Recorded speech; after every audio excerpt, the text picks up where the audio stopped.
Howdy, everyone. Howdy. Howdy, y'all. Hello, Ron. Yeah. Hello, Bill. So I'm gonna start the program since I can see that a lot of people just sign in right now, and then Cynthia showing the social media we have for Snap for the Facebook and LinkedIn and others. So share the information on the social media. We appreciate that. And my name is Zhipeng Lu, and I'm the Associate Director for the Center for Health System Design. I want to welcome everyone to the fourth HIAC meeting.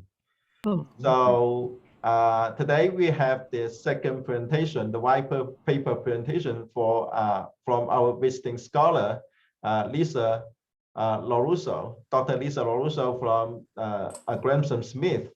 And she's the Healthcare Director of Research and Innovation at Gresham Smith, and also her collaborator, Elisa Worden, and also serve as the co-presenter for this project. And Elisa is the Senior Interior Designer and the researcher at Gresham Smith. So Elisa and Lesa, if you can share your screen, and then you can start your presentation. By the way, today we have another speaker after Lesa and Elisa's. The presentation is Maddock. Go ahead, Lesa. All right, awesome. You can hear me okay? Yes. Great. So we are excited to be here and really sort of share a progress report of this research investigation that we've been doing on emerging telemedicine trends and overall disruptors to healthcare design. So this is me. So at Gresham Smith, I run our research and innovation program within our healthcare market, and Lisa is a senior interior designer and also a senior design researcher on our what we call R&I on our team. And so she and I are collaborating hand in hand on this particular research project, and she has been leading the literature review side. So, just to kick it off, really, we all know that it's no surprise that the care delivery landscape has really changed drastically, right, in recent years. And the global pandemic has really just been a catalyst in the rise in demand for what we're categorizing as telemedicine.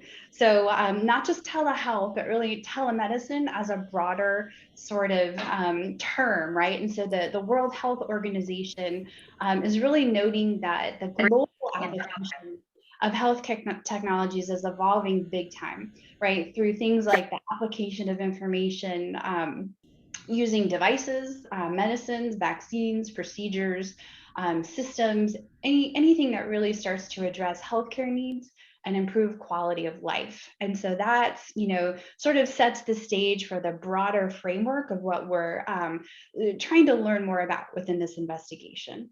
And really, what we're learning is that this fast-paced dissemination of those technological advances has really been amplified by the COVID-19 pandemic. So some of these things that we're going to talk about really aren't new per se, but they're being amplified, and really this meteoric rise in use and application has what is really catching our eye. And so one of the things which is, really eye-opening is that in the last year, it's estimated that about 1 billion telehealth visits in the US happened last year. And what's amazing about that is that pre-January 2020, only one in 4 healthcare organizations even had virtual care programs. So while it's not necessarily new, it really wasn't widely deployed. And so a lot of our clients we see are really racing to try to meet that demand or figure out, looking at that cost benefit analysis of how to implement it and in what way does it make the most sense.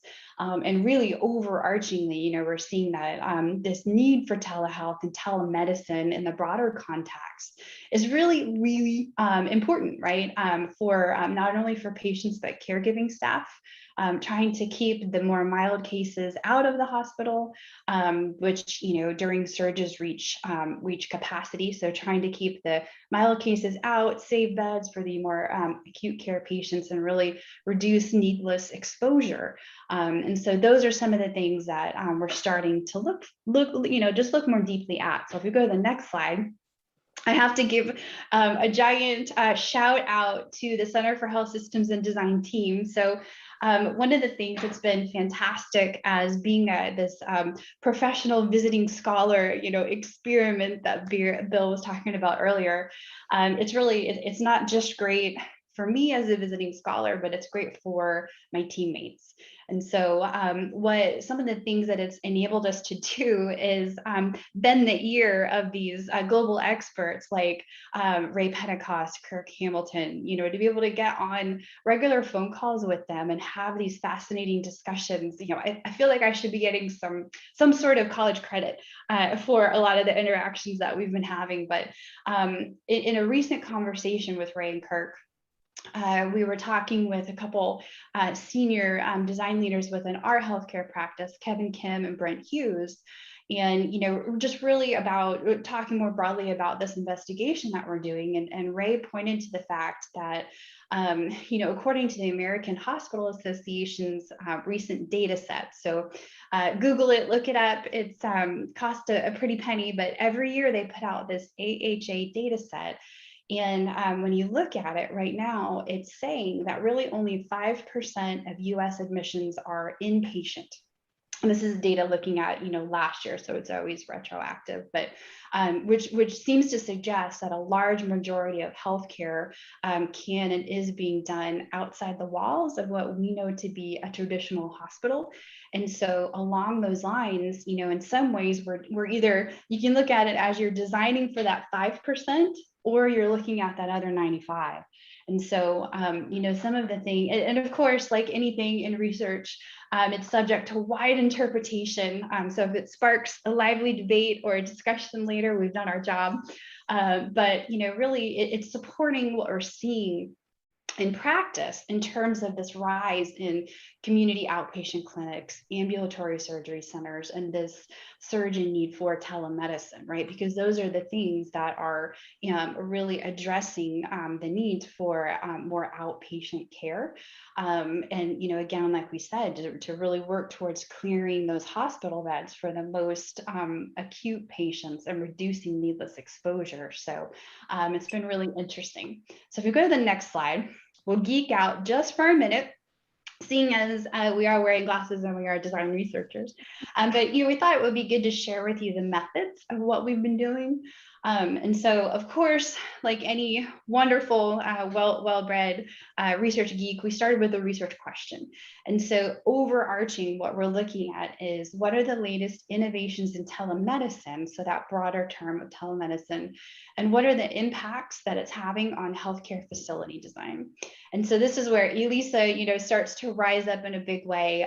She, on our team, has been really a leader in literature reviews. And so she and I have been tag teaming, but she's been in the lead on this systematic literature review. So, a systematic literature review is you really take a pretty prescribed approach to how you're collecting the data.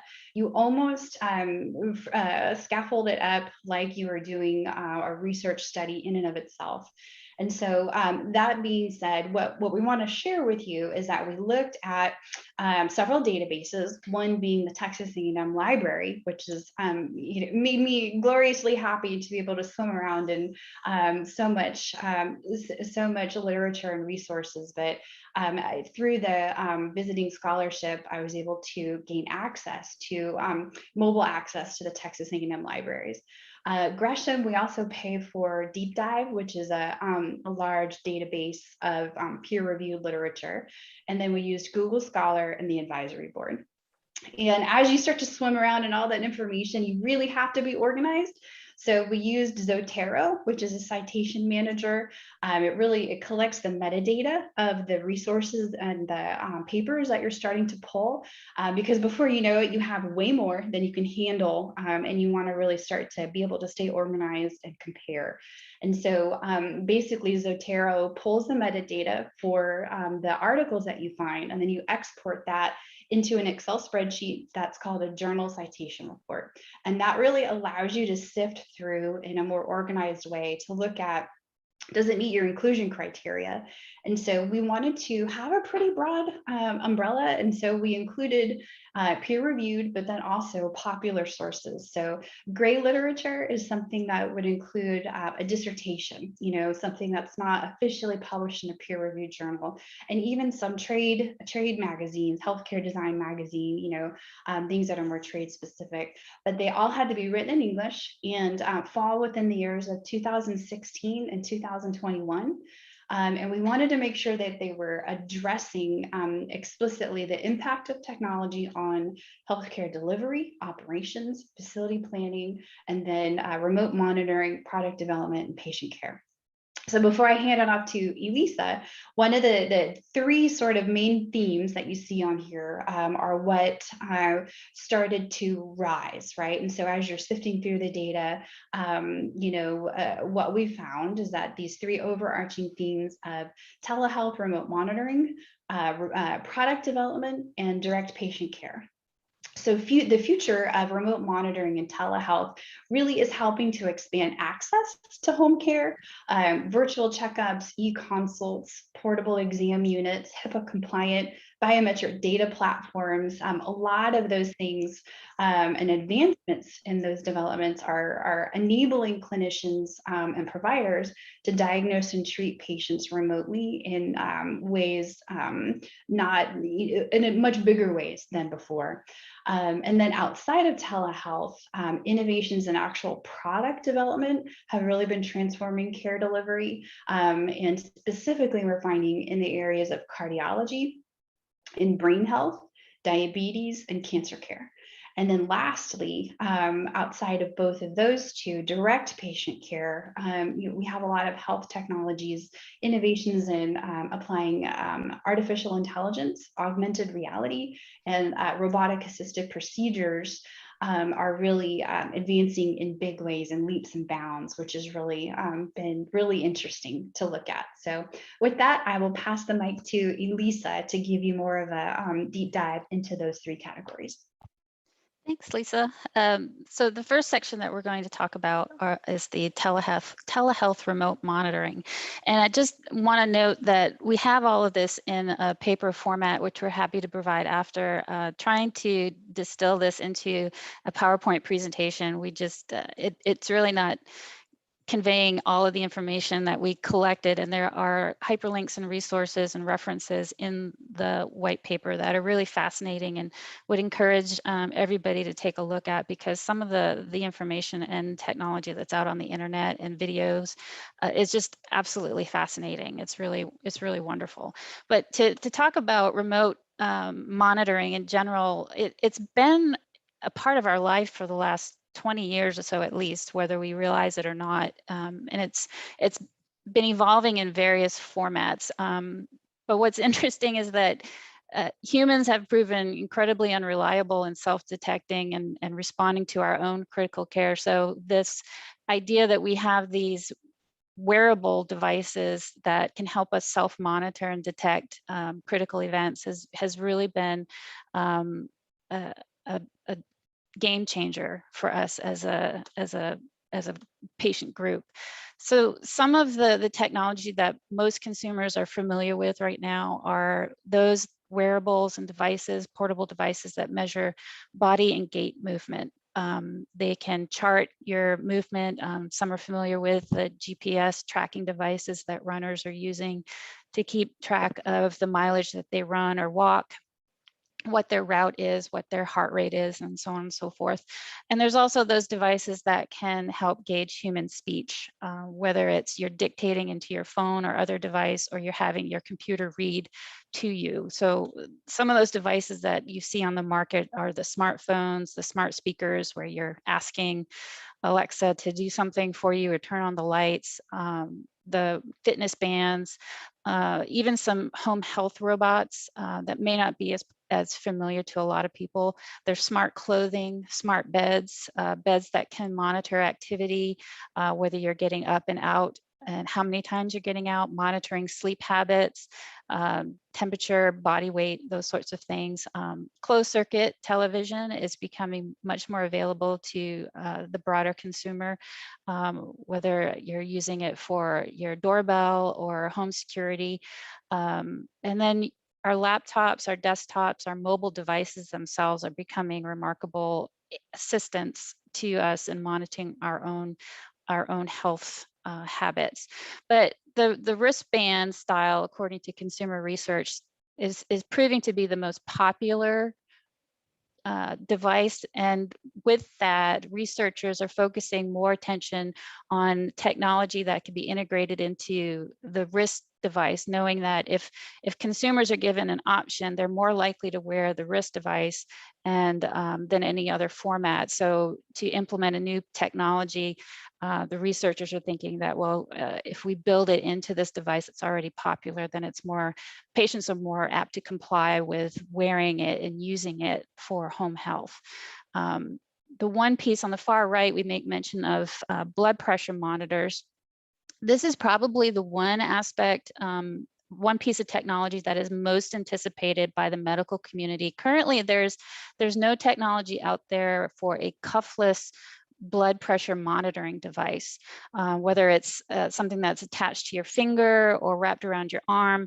The current technology is still pretty invasive and not very discreet. So to have a wearable device that can monitor blood pressure is going to be really revolutionary and something that the medical community is really waiting for, along with other biometric data like heart rate, body temperature. Blood pressure is really one of those indicators that's really important in the artificial intelligence and machine learning to predict when a patient is starting to have a major medical event. So that's why it's really important. In addition to hypertension is one of the major causes of death globally.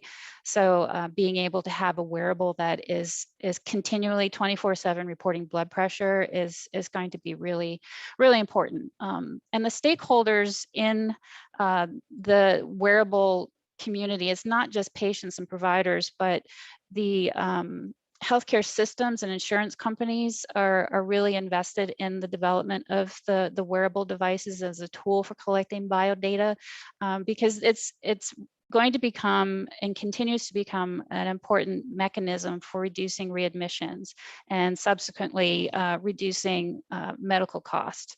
So there's that component to consider as well.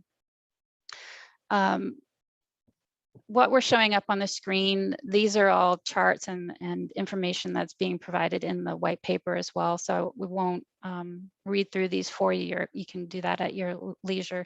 But this is just a snapshot of some of the things that we're currently able to do, which is just, it's remarkable what we're able to do with these home devices and mobile devices. One area of advancement for a wearable is in the hydrogel-based conductive material. So there's a lot that you'll see coming out in stretchable, flexible material that can be woven into clothing that has a better biocompatibility and mimics the muscle tissue a lot better than some of the wearable devices. We're limited a little bit to the challenges with some of the wearables, in that you're not able to, like with your wristbands, you're not able to sample biological fluids, and there's a little bit of inaccuracy in providing readings that way. So the non-invasive technology that utilizes sweat markers is challenging, because the dilution of biomarkers, the salinity and varying pH levels among patients lends to that inaccuracy, but the development in this flexible conductive material is going to change that. And if you Google some of the references in our paper, you'll see some preliminary video of what it's doing for patients, particularly those who have musculoskeletal and neurological issues. It's amazing. It's truly amazing. So let's keep going. So I want to get into a little bit of the product development. And Lisa had mentioned that the research that we were finding is really falling within 4 modalities primarily. And again, it's either because that touches the greatest percentage of people with that disease, or that disease is the leading cause of mortality.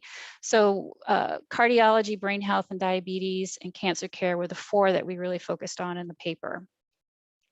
The first being cardiovascular hypertension still remains the most common cause of death, elevating the need for wearable devices for blood pressure management, as I mentioned before.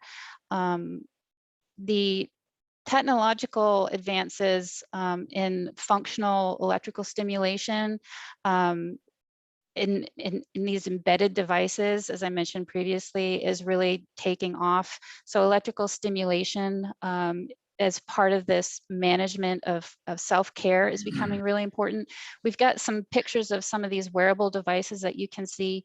There have been studies in hospitals where patients who are, some of the more critical patients have been continuously monitored, and it's proven very successful in the hospital environment, and they're starting to make more use into home health care. But it's a 24/7 monitor that alerts physicians and clinical care people when predicting when a patient is going into an adverse event, and not just reacting to it, but being proactive to address their care. Let's see, so. And brain health, with the COVID pandemic, it seems that brain health and mental health has really become a popular topic of conversation. And brain health includes a variety of things. It's not just neurological damage, but also ranging from people who are needing care for cognitive decline, such as dementia, to those experiencing mental and behavioral health challenges. So the M-Health or mobile health devices like smartwatches and smartphones that can help identify depression and early signs of cognitive decline are really breaking through. Like your Apple Watch device, for example, currently can monitor your sleep habits and indicate signs of stress, anxiety, and depression. And the hope is that this research is going to pave the way for devices that can detect early onset Alzheimer's, Parkinson's, and other forms of dementia, which is just amazing.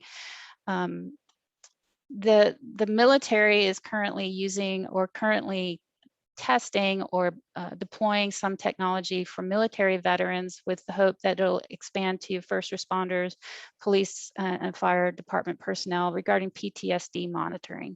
So again, going back to some of the wearable clothing device and wristband, biomonitoring systems, these platforms now make it possible for their therapists to be virtually present during an episode, which up until now you couldn't do that. So the devices are able to capture pictures in addition to monitoring signals, biometrical markers, but then the patient can have a visual one-on-one conversation with the therapist in real time, which is very impressive. And what's great about some of these devices is that they're inconspicuous. So people who are suffering from PTSD can wear these devices out in public, and it's not a big red flag above their head saying, hey, I've got this condition. They're very discreet, which is really moving the technology forward in great direction. The device that you see up on the screen is what's called the iBox. And it's utilizing eye tracking technology to detect concussions within minutes of the incident. and it has widespread use, not just in sports and school athletics, professional and secondary, but at sites of car accidents and the like, and also at home use. But to be able to do this without collecting blood or other fluids, bodily fluids, is really quite an advanced piece of technology. And Lisa, this is something that's near and dear to Lisa's heart. Yeah, and so, just to tie into everything that Elisa said, we recently have our third publication on the topic of brain health for people with dementia, and specifically veterans with dementia. And so looking at, this overarching concept of brain health and what is brain health, it really, you can hear from what Elisa is saying that the ties, there's connections between, not only depression, but also concussed brain health issues, but then also PTSD. And so we know in general, thanks to exciting things that are being done by the Academy of Neuroscience for Architecture, that the built environment, which is our world, right? But the architectural environment that humans inhabit is actually capable of modifying the role of human genes and impacting cognition. And so if that gets you super excited, then you're my friend and we should share coffee. But that in a nutshell is why we do what we do. And how does it modify the role of human genes? It's the environment itself, it's lighting, it's temperature, it's all sorts of things that actually go into what we as designers craft into these environments. And then also impacting, the actual cognition, particularly for people going through struggles with brain health, and for people with dementia being isolated, we've seen a steady decline in just the way that they've been able to function in their daily life. And environments like, it's not a discotheque on the screen, it's called a multisensory environment, or snoozling. And we did a clinical trial, and that's what's going to be published in the Herd Journal any day now. It's through proofs. But we did this clinical trial that actually showed, using an A/B methodology of our study, that the multisensory environments that was customized to the sensory preferences of the veterans within the room, with each person being their own control. So each person's behavior compared against themselves, the undesirable or dissatisfying behaviors went down for everybody, and desirable or positive behaviors went up. And so we're just at that tip of the iceberg, and we're, in really getting the word out that the environment really does go hand in hand with physicians and the care team for medical care, particularly within this area. So I could talk forever, and I will not. So I'm going to stop myself and let Elisa go on to diabetes.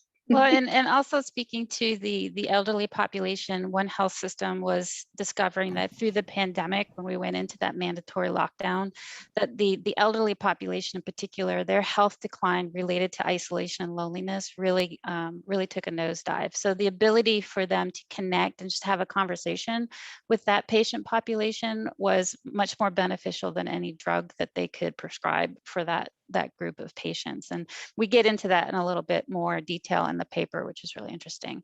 So I'm going to go to diabetes. And this is one category of patients that are probably more familiar with telehealth, telemedicine, and mobile devices, because what's been on the market and the ability to monitor your glucose level has been around for quite a few years. But what's evolving in this world is that there is an increasing shortage of specialists who deal with diabetes. And so access to medical care, especially those who live in remote areas, is becoming much more challenging.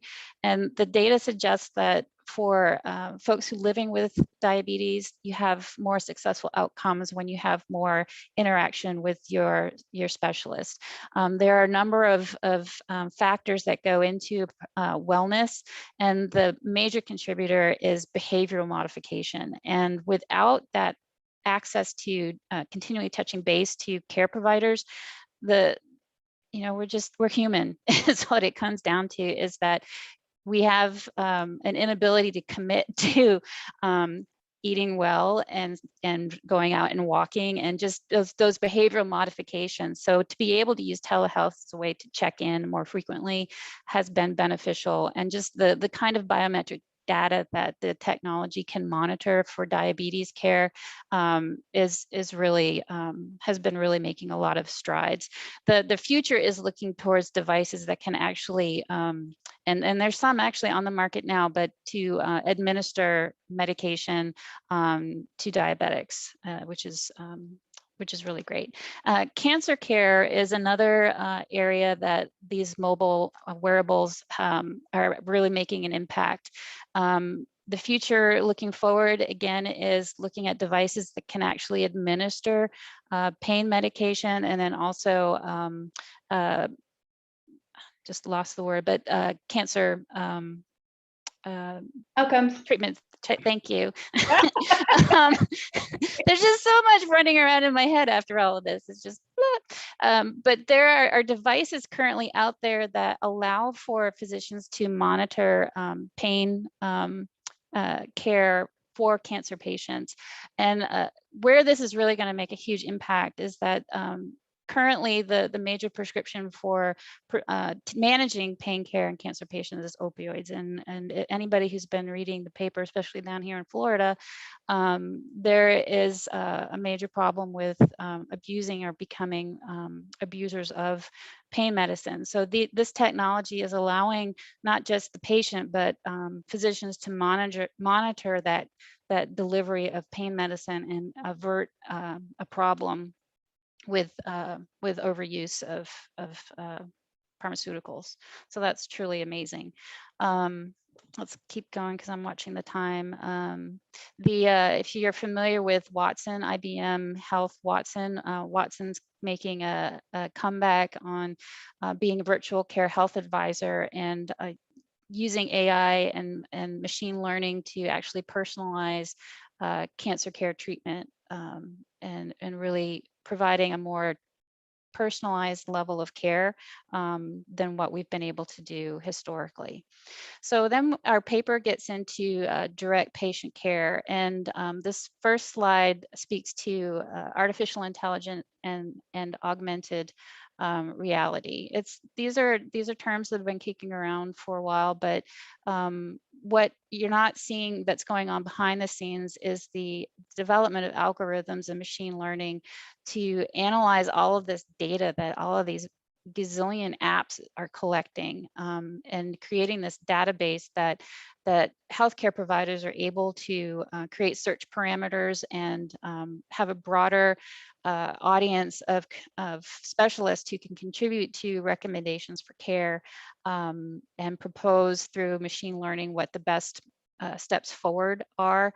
What you're seeing on the screen here is a product technology developed by Proximie. There's a lot of great information and videos on their website too of using the augmented reality. And it's not just for surgeons who are present in the surgical suite, but bringing other surgeons to the surgical environment from a remote case, allowing them to practice in these virtual environments before doing a complicated case, and then doing some post-op learning on what happened, and just promoting this educational component within the clinical world is really useful. What is being seen as the biggest risk to augmented reality is cybersecurity, because of the nature of how the technology works. And I am not an IT person, so I'm not even going to attempt to try to get that geeky with you. But from my understanding is that the technology requires this real-time, almost open connection, and it really opens up a lot of risks regarding cybersecurity. So a lot of the technology with AR is going to be focusing on cybersecurity and how to keep that information safe in that environment. So the other two areas of direct patient care have to do with robotic-assisted surgery and machine learning. Again, robotic-assisted surgery has been around for a little while, but with the pandemic and with this idea of people living in remote areas not having access to care, I think Ray mentioned it yesterday. You know, what is the next great idea for getting into these remote areas? Are we going to be airdropping surgical environments, you know, military style into these remote areas, and then using technology to bring the specialists to that environment? The augmented reality and machine learning coupled together, the machine learning can identify where in the world those resources are, what's available when, and come up with a plan for deploying all of these resources to a remote location, much more effective than we could without the technology. Whoops.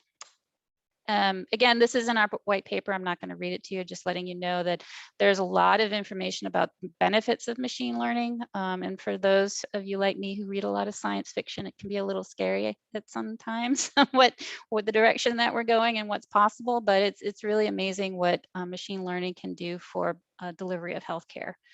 So Lisa, I'll let you get into the implications for practice and lead that discussion. And so, I mean, Elisa is really doing such a phenomenal job with the deep dive of within the literature. And really, you know, we come back together as a team to discuss, all right, well, you know, what are the implications for practice? What does this mean for design, for healthcare design, right?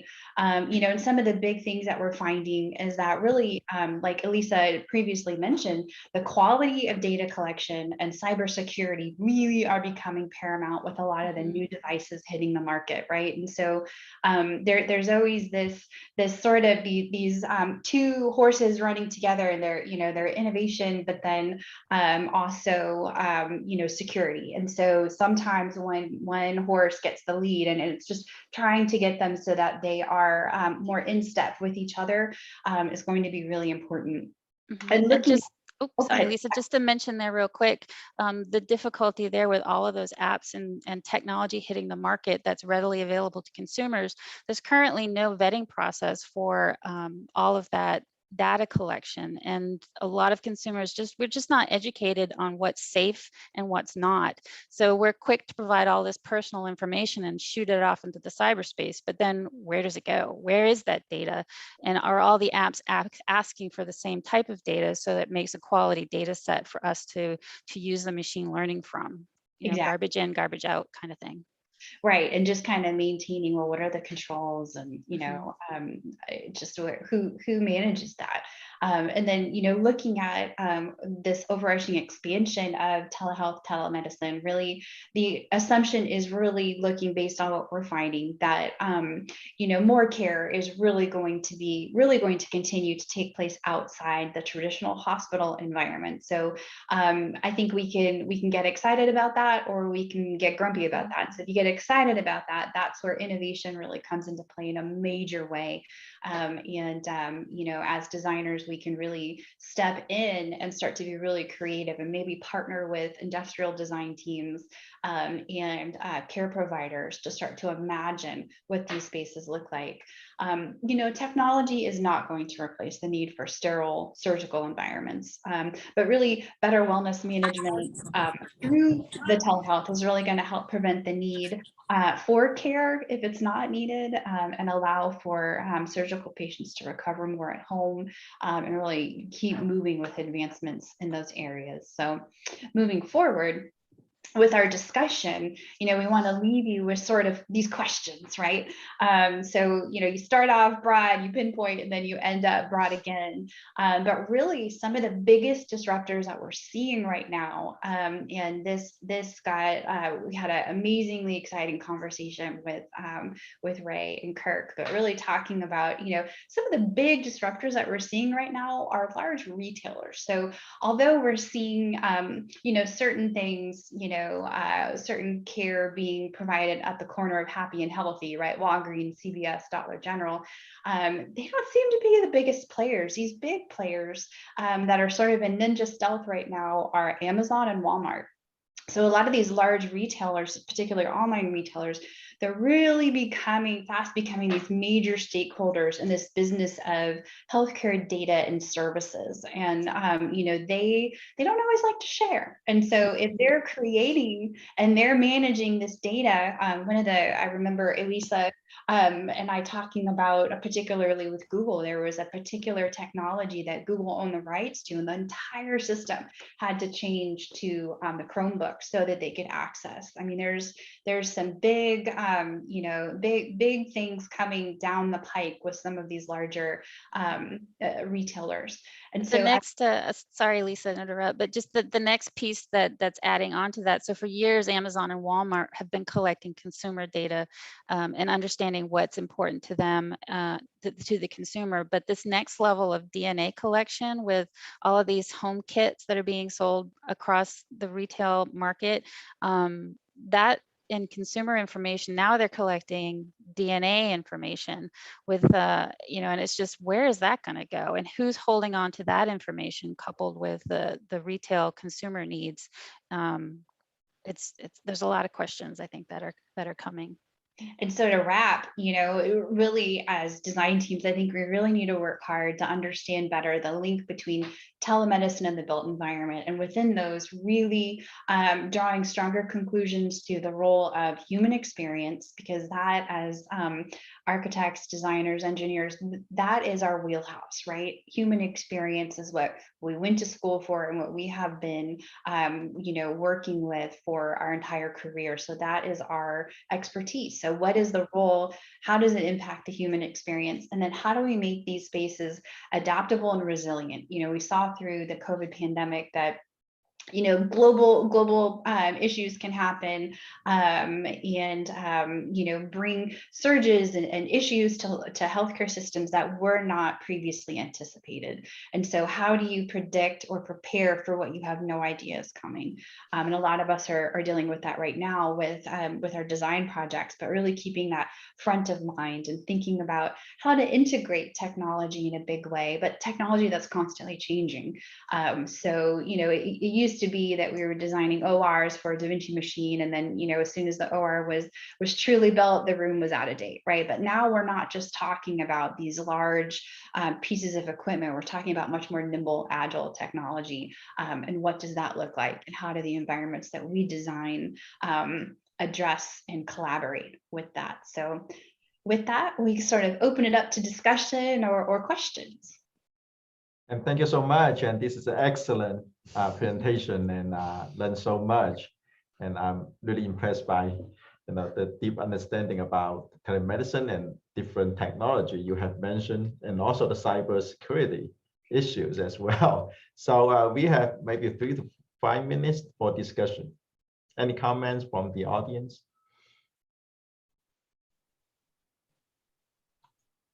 I'll ask something. This is Rick Kreider, Executive Director of the Human Clinical Research Facility. We do a lot of this device testing and wearables. We'd love to work with you. We can do all the physiological, genetic, all those type of tests here. We can go on site and collect and help you guys do some of that. So I just wanted to let you know that we do all that work, and we'd be happy to partner or find ways to integrate some of the things we're doing here with what you're doing, or assist you in whatever projects you're running. Awesome. That is fantastic.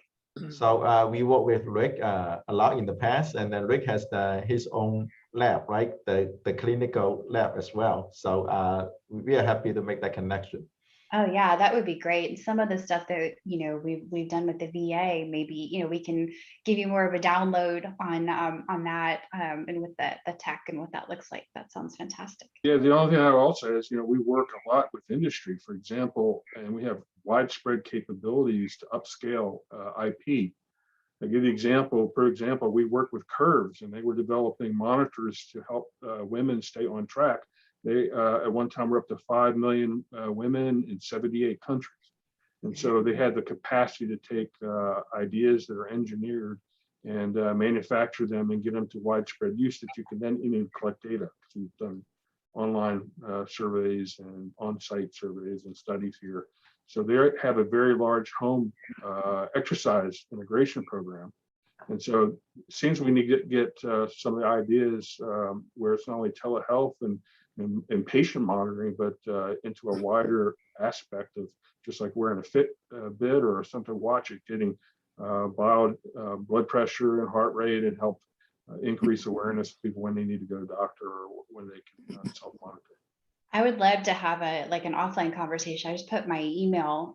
Maybe if you could send me a note and we can figure out a time to connect and talk more. I think that sounds great. Yeah, maybe come over, take a look at what we do, but we support on-site as well as off-site clinical studies. And so anyway, as you were talking, it's like, we should be working together. Awesome. Yeah.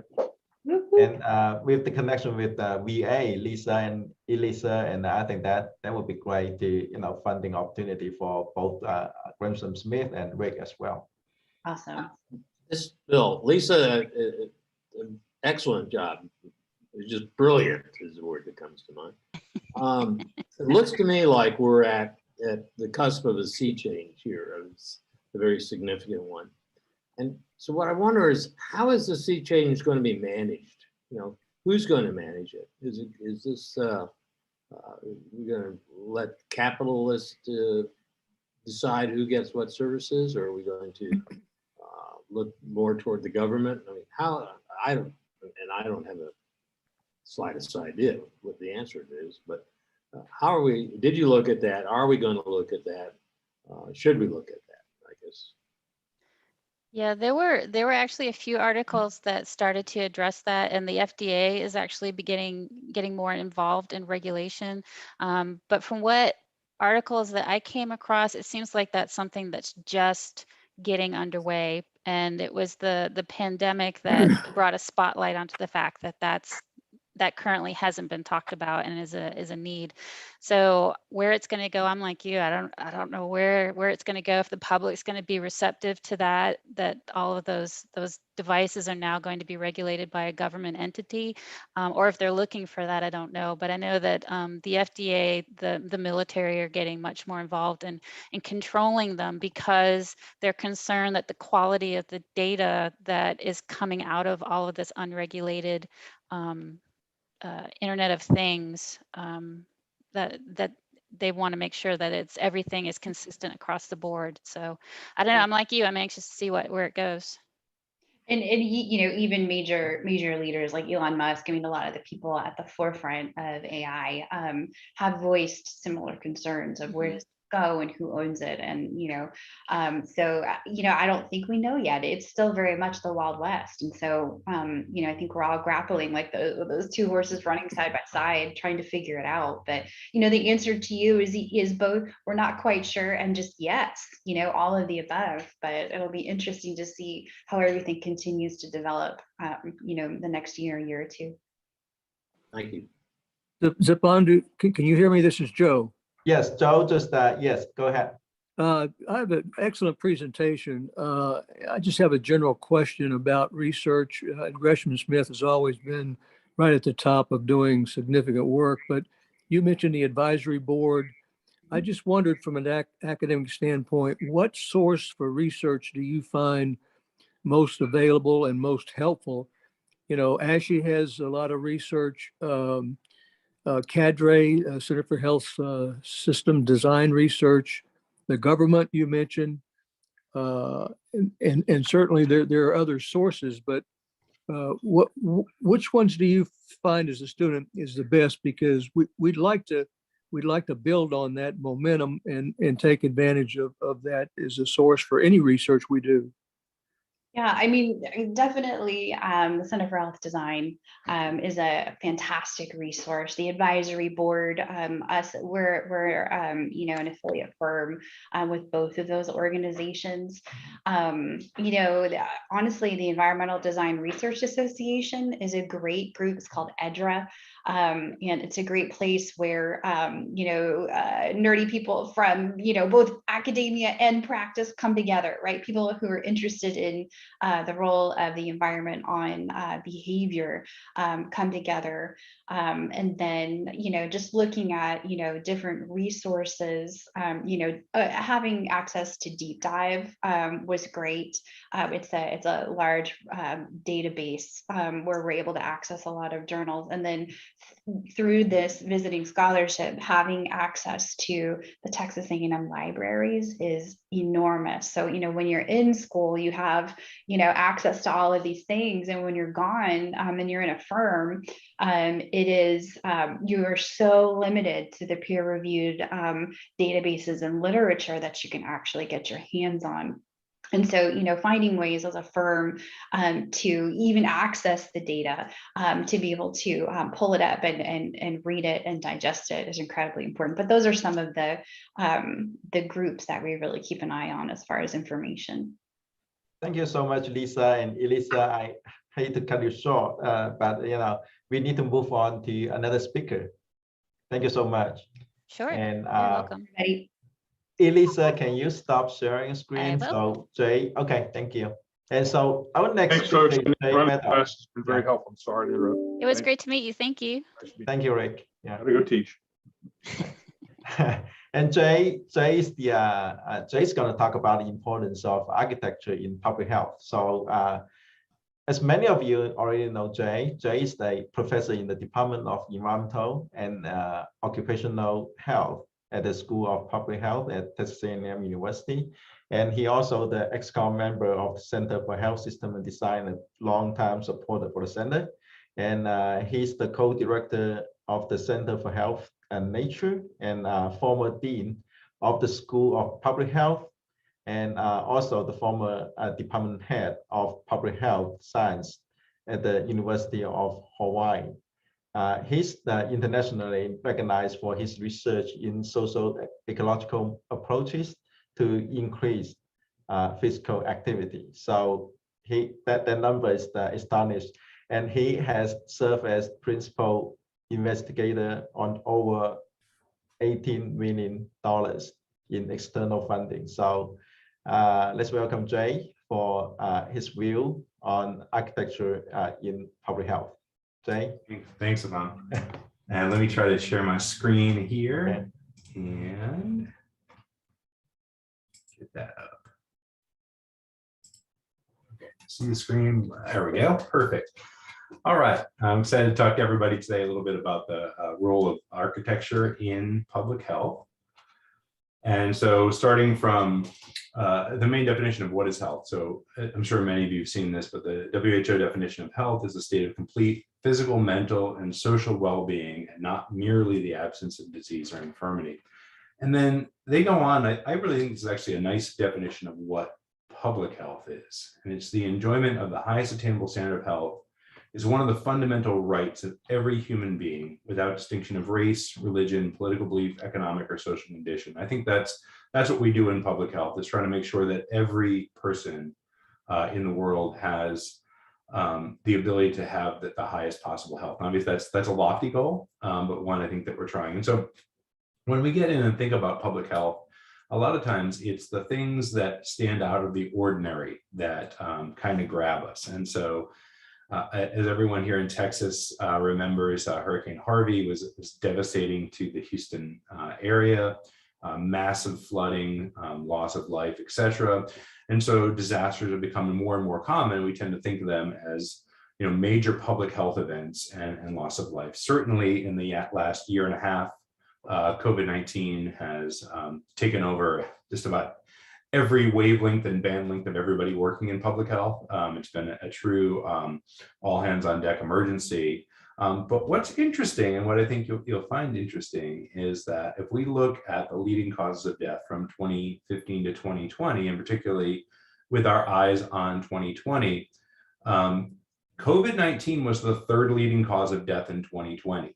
And it accounted for about half of the people that died from heart disease. And I think this is important for us to put into context, is as much press gets put around things like natural disasters and like pandemic disease, we still lose more people every single year to heart disease and cancer. And so, they're not as sexy or as exciting, but it's something when we think about architecture and public health, we have to think about diseases from those causes, including things like stroke and diabetes that are sort of the lifestyle diseases. And you see them all up and down the list of leading causes of death.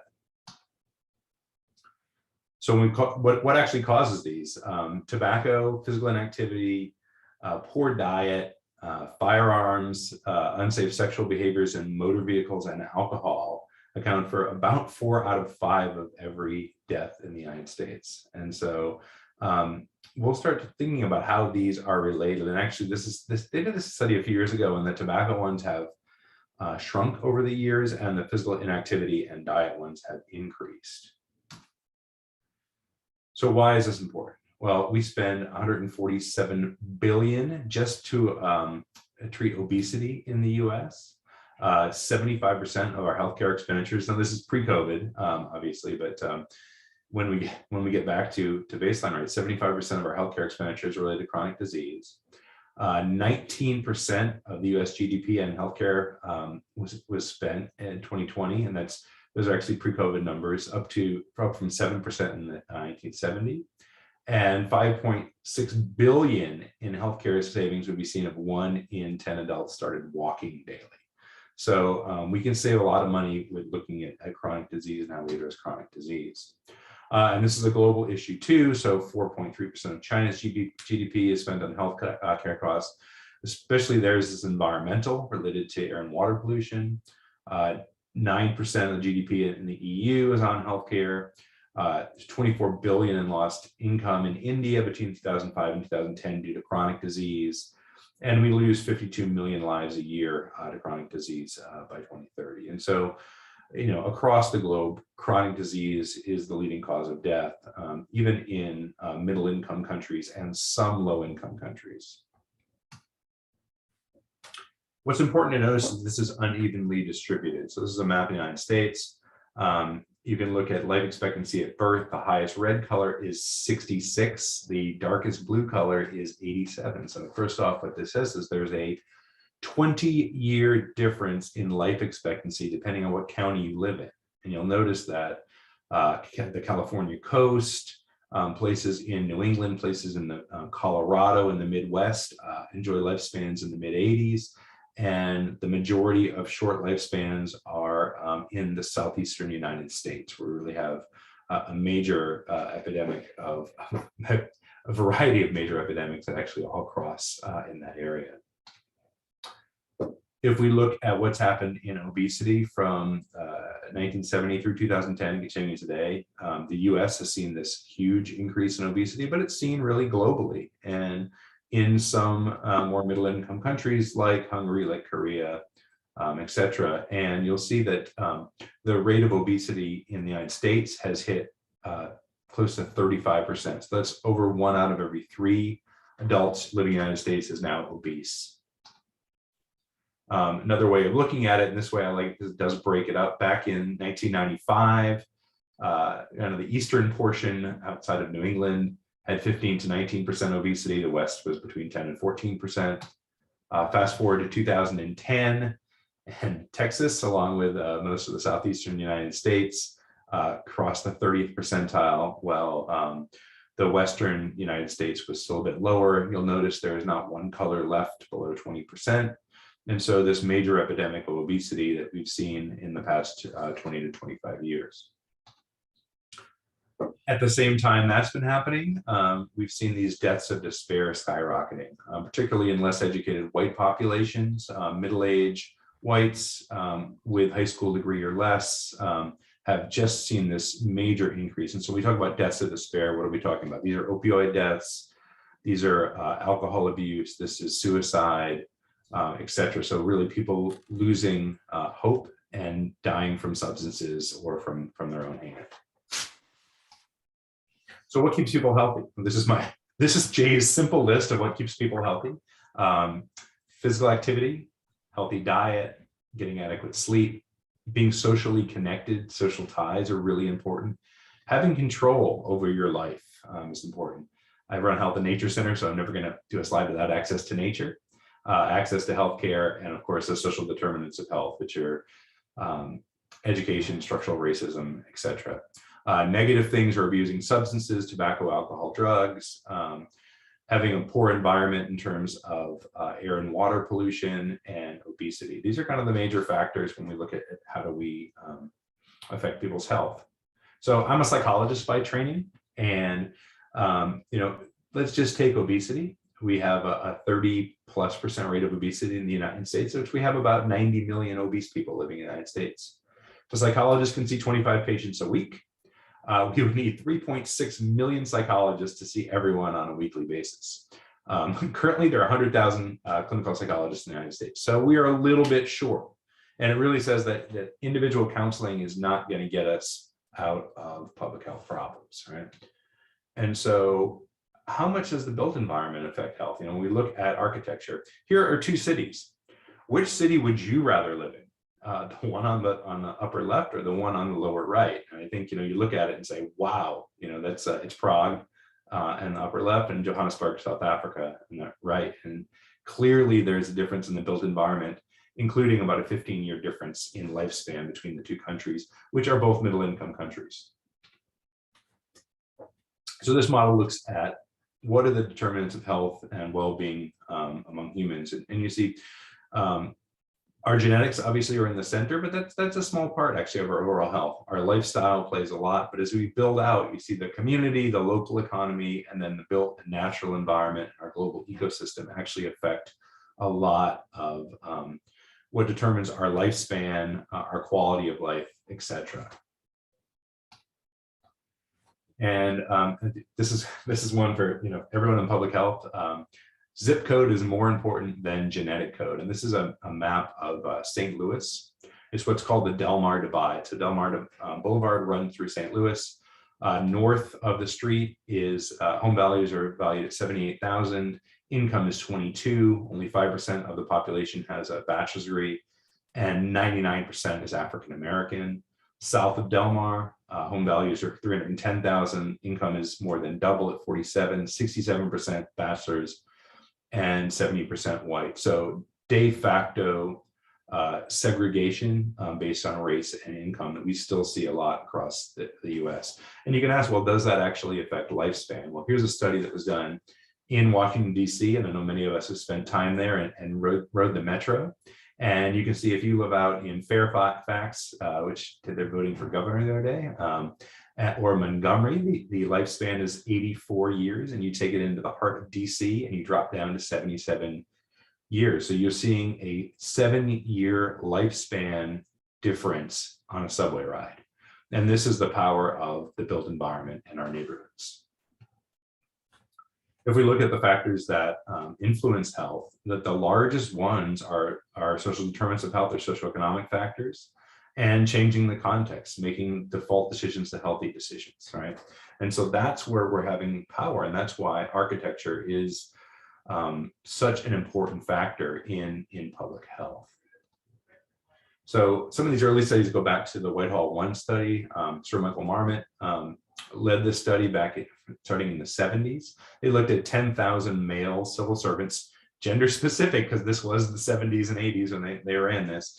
But they divided people into 4 groups: administrative, which are the permanent secretaries, the deputy ministers, kind of people on the top, the professional executives, senior executive officers, clerical, and then the other, which is unskilled workers, porters, etc. And they looked at the probability of dying from cardiovascular death. And you can see the administrators had a much lower death rate. Even the professionals, executives were higher, clerical, and then the people with the lowest level of control died at 4 times the rate of the administrative staff. And so huge change in death rates just based on your job. And then they took it and said, okay, let's actually explain it. We know blood pressure, smoking, cholesterol, etc. Affects these things. And what they found was that the biggest difference was in this unexplained category. So we don't know why. Well, we actually have a pretty good idea. It's the control over your job. It's the working environment that you're in. as a professor, many of us are blessed to choose what we want to do every day. But people that are not and are controlled really have much lower lifespans. It's an interesting slide. This is looking at the time that we spend in digital media between 2012 and 2018. This obviously you can double count some of these things because people do multitask on their devices, but spending 11.5 hours a day back in 2012 to over 12 hours a day in 2018. They recently put out a newer one moving from 2018 and projecting through 2022. And you can see during the pandemic, that time on devices increased by another hour a day as many of us moved to Zoom calls and the like. They're thinking that's going to drop a bit in 2022 down to 1321, but still dramatic. So think about what that does to your health when you're spending half of the entire day in front of a screen. And that really changes, our ability to be physically active, what we're eating, our connection with nature, etc. We've also seen this massive urbanization in the country. So from 1900 to 2010, we moved from 40% urbanized to 80%. What's interesting is I actually looked at the raw numbers on this. The population that's rural in the US is the same in 1900 as it is today. Every additional person that we've added has been urban, which is really interesting. So as the population has grown dramatically in the last century, they've all been urban residents. Another reason why environment's important, surviving from stroke. If you live in non-metropolitan areas, you are much more likely to die from stroke. So this is an access to healthcare. We know that response time to medical areas makes a huge difference. And being in the city, you're getting about 20% less likely of dying from stroke. So what does a healthy community look like? Well, it's got a lot of stuff. It should promote active living, have a nutritious food environment, protect us from traffic, have access to nature, reduce carbon dioxide, have clean air and water, safety from violence, and promote social connectivity. And need to make the healthy choice the default choice. So I enjoy this one. For some reason, they put an escalator going into the gym, and of course, the people going in are using it. But as we kind of look at some of the areas in the environment, we know throughout the world, especially in developing countries, that air pollution is problematic. But we're seeing this in the US now as wildfires have struck out through the West Coast. An estimated 7 million people die each year just from air pollution. 1.1 billion people lack access to clean water. 2.2 million children and infants die each year from diarrheal diseases. These used to be slides that I would use on my global health course, but more and more as we see from Flint, Michigan and other places, access to clean water is also a problem throughout the United States. If we look at violence, what city you live in really affects your rate of being attracted to violent crime, including murder. So see the rates here in St. Louis and Baltimore are double what they are in Atlanta. Right now, this is a few years ago, Chicago was lower. We know Chicago went through a crime wave. This is 2016, right? And so we know during the pandemic, all of these rates went up. How does that affect people's lives? For every murder there is, that also affects our stress levels and our ability to live in our environments. Traffic fatalities throughout the world. We see a lot of high traffic fatalities. You see in countries like Sweden, the UK, Switzerland, you're looking at 3.5 deaths per 100,000 people. You're looking in places like Thailand, Libya, Malawi, you're seeing 30 deaths per 100,000. So 10 times the rate of dying, depending on what country you live in. Food deserts. These are places, urban and rural areas without ready access to fresh, healthy, and affordable foods. Linked to obesity and higher consumption of fast food. So nearly 1% of the United States population lives in a food desert. So this is a place where fast food is your option. And so I actually did a study published 15 years ago now, I'm getting old, looking at the relationship between prevalence of fast food and obesity by states, and found that states that had higher density of fast food restaurants were more likely to have obese residents. And we see this if we look at the map of no cars and no supermarkets within a mile. You'll notice this map looks a heck of a lot like the life expectancy map that I showed earlier, doesn't it? So the places where it looks good is the coast of California, Northeast, etc. Some of the Midwest. The places where it looks bad is the Southeastern United States. And so, you know, it's why it's such a multifactorial problem when we look at something like life expectancy. It's not one thing that we can just pick out.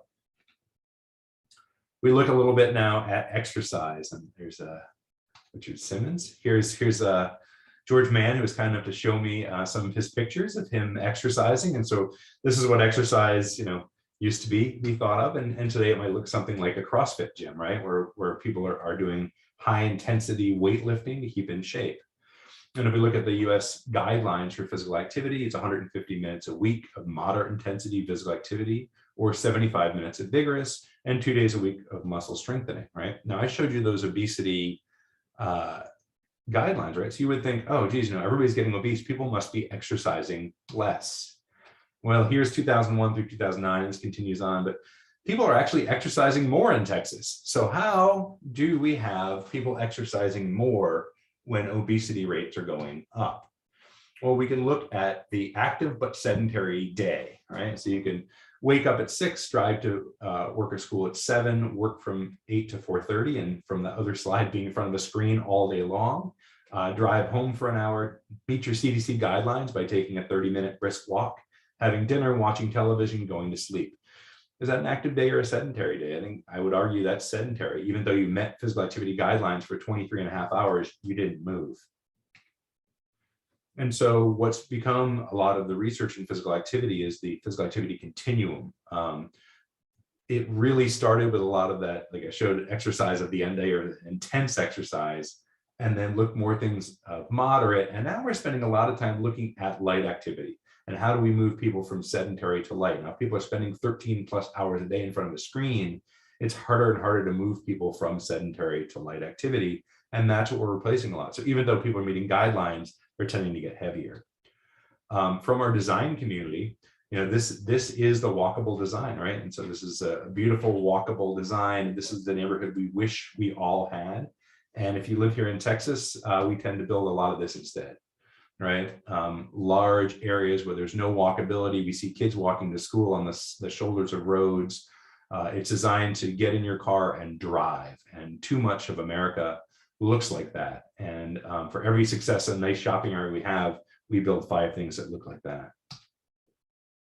Study I did a few years ago with Myron Floyd from North Carolina State, looking at leisure time physical activity in public parks in diverse communities. We went to dozens of parks in Chicago and in Tampa in predominantly white African-American and Hispanic communities, measured the physical activity. At the time, we published our physical activity researcher, 70% sedentary in Tampa. They built all these picnic structures compared to 51% in Chicago. Did that for a while. I did a lot of work, actually. I worked a lot in Wuhan, China, but that's another story for another time. But actually, this study was done in Nanchang. We used the same methodology in Nanchang, China. It's a city about the size of Chicago that no one here has ever heard of. And we went to the parks and observed them, and we saw 75,000 people in the parks when we saw 5,000 people in Chicago at the same amount of observations. Massive changes. Now, if you look at the park in this picture, it looks a lot different from my Chicago park, doesn't it? But we also found that more than half of the users in Chinese parks were older adults compared to only 10% in the United States. They build different types of parks actually throughout Asia and in parts of Europe. We build parks for children, and they tend to be fairly sparsely attended. And so another built environment from the landscape architecture view. If we look at how do we change urban design statistics, infrastructure that focuses on continuity and connectivity of streets, sidewalks, and bike lanes, zoning regulations and roadway design standards that promote destination walking, and co-location of residential, commercial, and school properties. Really working on this mixed use to really say, is there somewhere to go? And looking at community developments, you can see there are 2 levels of community development here. The one kind of on the far right upper corner is what we built for so long. It's houses and cul-de-sacs, where if you want to get to that mall, it's a long walk out of where you're going, versus the more connected that's got the mall built into the neighborhood, then people are going to walk a lot more. So the way that we develop our neighborhoods and our retail are really important. And really the micro scale is important too. So we've looked a lot at not only having sidewalks, but the quality of sidewalks. And for anyone who has young children or has mobility issues in terms of using a walker, a cane, a wheelchair, or a stroller, the one on the right is not a walkable community. So we've looked at what's happened, right? So the percentage of children walking or biking to school has dropped since 1969. This has a lot to do with school siting issues, but it also has to do with perceived safety issues, even though childhood abductions have dropped dramatically since the 1970s. People are much less likely, from 48 down to 13%, to walk or bike to school, and are coming in a family vehicle, which is adding traffic to roads. Again, George gave me this nice picture of him walking to school. It was very, this was the norm, right? For so long of having schools sited near neighborhoods, we walked to our neighborhood school, and they were a community hub that promoted social connectedness. Now we're building neighborhoods that, look like this, that are kind of out on the outskirts. Schools are on cheap land far away, and people aren't walking anymore. So looking at network distance is one thing. We spend a lot of time using GIS to say, how far is it from point A to point B, and how can I develop something that can be a half a mile walk instead of 1.3, even though the crow's view distance is exactly the same. So looking at the street scale stuff, improve street lighting, infrastructure projects to do street crossing. A lot of times it's that one street that's dangerous for kids to cross, and that's the reason why the parents drive them. Or the sidewalk ends. We've seen that everywhere, right? You'll be walking on a sidewalk, and all of a sudden you'll be in a construction site or some big intersection ended. Traffic calming, so people aren't speeding around the areas, and then just having aesthetics, building nature into your streetscape. And this is a problem. So here's Texas. Texas, 91% of trips are in personal auto, so to say pickup truck. Only 6% public transit, and then we have 1% share of walk, bike, and other. So really small. All right, last couple of minutes, I'm going to spend a little time on mental health in the built environment, specifically around nature.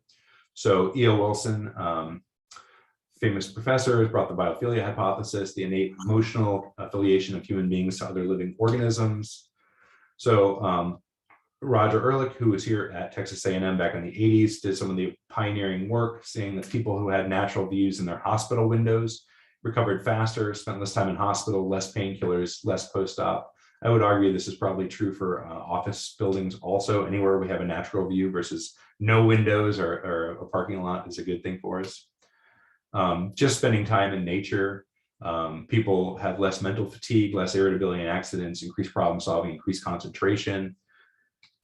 If we exercise outdoors rather than in the gym, we have an odds ratio of 0.55, so half that for mental health just by exercising outdoors. And really this attention restoration theory that says our attention actually gets better if we spend a walk outdoors, say at lunch or in the afternoon. Community gardens are another way that we can build in through landscape architecture into communities to increase fruit and vegetable consumption, reduce pesticides, increase physical activity, increase property values. Cognitive restoration is a really strong fact that we see. This is just taking a break, spending time in green space, and it kind of resets our ability to have attention. We're running experiments in our lab right now, looking at eye tracking and emotions, and just the ability to think and perform better creative work when we have exposure to natural environments. We have 3 cities now in Texas and several across the country that are Vision Zero cities. And this is the idea to have 0 traffic fatalities, and looking at how do we engineer our cities, our buildings, our streetscapes to eliminate death. And you can see from this slide, this is a couple of years ago, but 79 people have died on Austin's roads already. So we have a fairly large level of fatality. A lot of them are homeless people. We can also do crime prevention through the way we build our streets and cityscapes. And this is, it makes neighborhoods safer, but it also connects people. And you can see a lot of what reduces crime is getting people on the streets. Occupied streets have low levels of crime. It's when they're dark and they're empty that we have problems. So what does a healthy city have? It has healthy, affordable options, a variety of safe, comfortable, convenient transportation, provides access to healthy foods, natural environment, with amenities that allow people to reach their full potential, design with an eye towards healthy choices and using health promoting materials, and address unique community issues, innovation, sustainable solutions. And so there's a lot of work to be done in this area. I think there's a huge role for architecture to play in the way that we design our buildings, we design our streetscapes, etc. And I tell all my students in public health, we don't build anything, but we have the ability to influence how things are built. And so delighted to be able to talk to everybody today. Thank you so much. And I think we have some time for questions. Thank you so much, Jay. That's the excellent presentation. I'm amazed by the pictures that George Mann provided. George, it was very nice of him, wasn't it? Is that you, George? And your sister? You're muted. George, you are muted. How's that? Can you hear me? Yes. I had to be quiet because I was in the dentist's office, and my dentist's last name is Pentecost by coincidence. It's Ray's wife. So I want to compliment the first speakers from Gresham and Smith, and then also to Jay. I just sent that out to everybody, and thank you. And before everybody parts, I would like if Cynthia could project something. I just sent you. No, George, is too soon. We still have 10 minutes. Let's do that later. All right, I'll be quiet now. Let's do the discussion first. And Jay, for the life expectancy map for the Washington DC, and 84 and 77 is the large gap between the two zip codes. And then I think that maybe because of the socioeconomic status as well, right? It's mostly a socioeconomic, yes. I mean, so you've got, and the thing is it shouldn't be, but it is. I mean, that's the way that we've built lower income areas, that people tend to live shorter lives in those areas. And that is an injustice. And that's part of the main point. We shouldn't be doing that. Okay. Yeah. And also, the health behavior as well. And a lot of things may be happening, in the downtown area. Mm-hmm. Yeah. So any comments from the audience?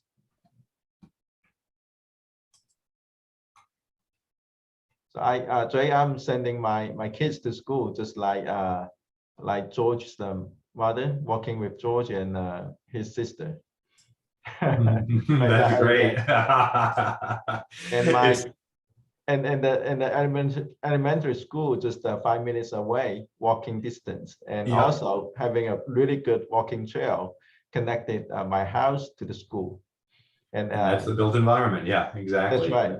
It's interesting because I live in Pebble Creek, and the elementary school is in the neighborhood, and I'm surprised at how many parents are there dropping their kids off and picking them up from school every day in their cars. Right, and today I need to go to the school really early, so I use car to drive my kids to school. Ended up, I spend 15 minutes more. There's more time. Yes. Yeah. More time. Exactly. Waiting in the line. Yeah. Jay, good afternoon. This is Sam Burnett with ESA. I just want to thank you for the tremendous battery charge on how important good environments are, not only for our clients and those who we can influence in our communities and neighborhood organizations and so on, but for our own health. And during this past 20 months with COVID, I think it's fair to say all of us had our mental health affected by what that did to us and our family, and particularly our children who were removed from their school environments and their social settings. But what I saw that encouraged me were people taking walks in the neighborhood with their kids again. Some of those old school things that you talked about, and the people who had access to do that safely certainly fared better than those who did not. Yeah, thanks, Sam. And we've seen a lot of people reconnecting to nature during the pandemic, and I think it's been essential. But it was actually even published in the New York Times back in August that they said pretty much if you want to look at health disparities in the city, look at the tree canopy cover. And the poorest neighborhoods don't have trees and they don't have access to nature. And so I think that's that's part of this whole movement, is making sure that we green up spaces so that people do have access.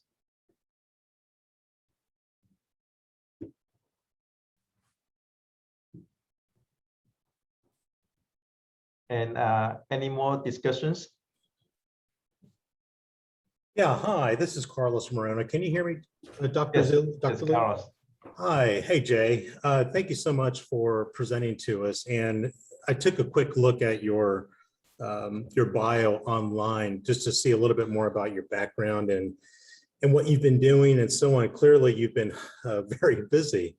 I am curious though, from an ecological and social standpoint, you have online with you a series of architects, researchers, all focused on healthcare and the delivery of healthcare, I'll say that.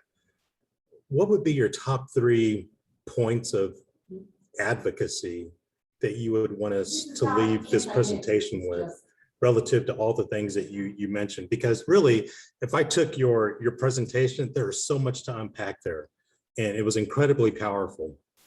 And I really want to go through it all over again. As a matter of fact, to that point, Dr. Liu, will these presentations that we saw today, will they be available to us in the future? Yes, Cynthia, she's gonna edit it and put it on the YouTube. That's wonderful. So Jay, here again, thank you so much for your presentation. And so from your perspective, if you were to take apart your presentation, what would be the top 3 things, if even that you would want to leave us with as just points to look toward as we continue on the track that we are all on individually and collectively in service to our clients and really in service to ourselves and the profession? Yeah, so a couple of things, especially around the healthcare architecture side. I think as we build hospitals, the integration of nature into the hospitals is essential. I think having the healing gardens, I think having windows with access to natural environments, spaces for people to get outside. I think that's probably number 1. But number 2, which I think is interesting, is as we look into more rural community clinics, integrating the clinic with the community. So it's not a standalone. I think we tend to do standalones all the time. But I think things that are walkable, that have mixed use, that might have a community center with it, that become part of the social connectivity of the neighborhood, I think is important, because I think so much healthcare has become the other. And I think especially with vaccines and everything now, it seems like, oh, this is something separate, but taking that, building it in, having people, be able to easily access their physician, their nurses, with community space, I think is so important. And then I guess the other thing is always thinking walkable, right? Always thinking, how do we look at mixed use? And I think that's one thing that, it's driven me a little nuts here in Hawaii, or here in Texas. When I was in Hawaii, we had great mixed use. And Texas, I think it's everything we do is a separate strip mall. And so you're designed to get in your car and to drive. And so how do we even just connect when we build a new development so that it's connected to wherever we're going? I think those are kind of my big 3. Thank you. Thank you very much. Mm-hmm.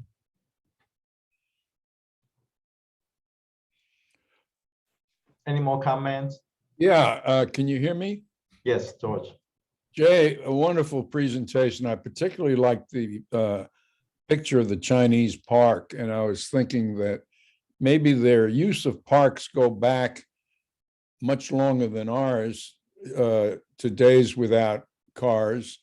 And it's kind of woven the festivals, and maybe Zhipeng could address this too, is that there were different habits formed long ago about the use of parks.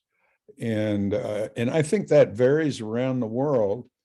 You mentioned here they're built for the young, and there the elderly use that. But I wondered if you or anyone else has any thoughts on the cultural context and historical context of usage. So actually, it's interesting, George. I've actually researched this. The original parks in the US were what was called pleasure parks. And so if you look at Boston Common or Central Park in New York City, that was the original design of parks, right? And they look a lot like Chinese parks, right? They're accommodating users, they've got water features, they've got multiple use. The reform movement of the early 1900s focused them on kiddie parks. And that was the change about 20 years ago is when we really switched. So culturally, we actually were using them that way. And then we had a major switch, and almost every park that was built after that was in this kind of kiddie park mindset. And so, yeah, so, and so I actually did an interview with the BBC, and I think Britain is now really saying, should we be building parks for older adults? And so it's actually a live conversation in the UK right now. It's kind of Europe is trying to get back to some of those. Do you think that part of the issue is the single family home, the single family park, if you will? We've taken the park and put it in our backyards. Yeah, I think when you've got yards, for sure. But I mean, the studies that we did were in downtown Chicago, and so even in downtown Chicago, we're not seeing that difference. And so the Paris parks are packed with people, elderly, yes, as well as kids. There seems to be something for everybody. And right. Show me a packed park in the U.S. Yes, I think, as a Chinese, I know, a lot of Chinese park, they are built really close to the neighborhood, walking distance or having transportation easy to get access to. And also having smaller house or smaller apartment will, people will go out to use the public space as well. And also really important is that, the park, they are secure, they're safe. Not like a lot of parks in the United States, in downtown area is not safe at all. So these are the factors. And also one thing is that, the retirement age in China is really, really early. But things are changing right now as China enter into the aging population, aging society. Thanks again, Jay, for the excellent presentation. And tomorrow we are going to have the next white paper presenter is Dan Thomas. Talk about the carbon positive hospital design in the era of climate change. And Dan Thomas from HDR. And also following that will be the Friday lecture series. It would be Carlson, RTKL, and so a group of them, including Larry and Michael, Patrick, would presenting a system-wide approach to improving brand experience and brand image while maintaining consistency across multiple projects. So they will be introduced by Harold Adams. So we are looking forward to seeing you back again tomorrow. And thank you, everyone. Thanks for the speakers for the excellent presentations today. So that will conclude our HIAC meeting for today. Thank you. Have a good afternoon. Congratulations.